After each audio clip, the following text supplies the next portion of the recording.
lang po, ano pong nararamdaman nyo na si Yorme mismo ang nagbigay ng financial assistance? Siyempre po, unang-una sa lahat, masaya.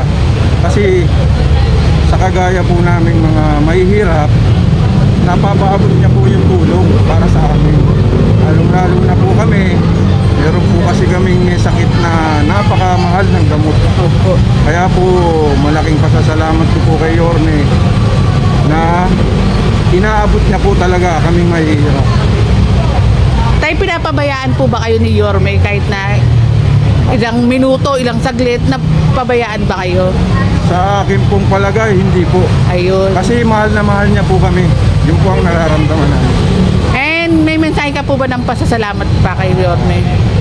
Para po sa ating butihing Mayor Isko Moreno, maraming salamat po sa iyo kasi sa ganito pong paraan naaabot mo po kaming mahihirap. Kaya po mahal na mahal po namin kayo. Sana po wag po kayo magbago.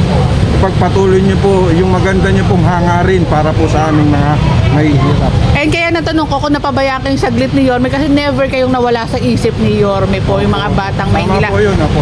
And mensahe ng pasasalamat po. Nang birthday mensahe po ng kanyang kaarawan, palapit na po. Sa ating pumahal na Yorme, 10 po ng aking buong pamilya, kami po ay bumabati sa iyo ng isang maligayang kaarawan sa iyo pong paparating na birthday.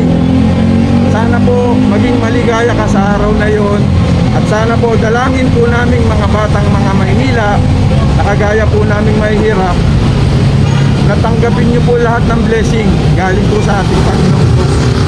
Maraming salamat, Tay. Salamat po. Ingat po.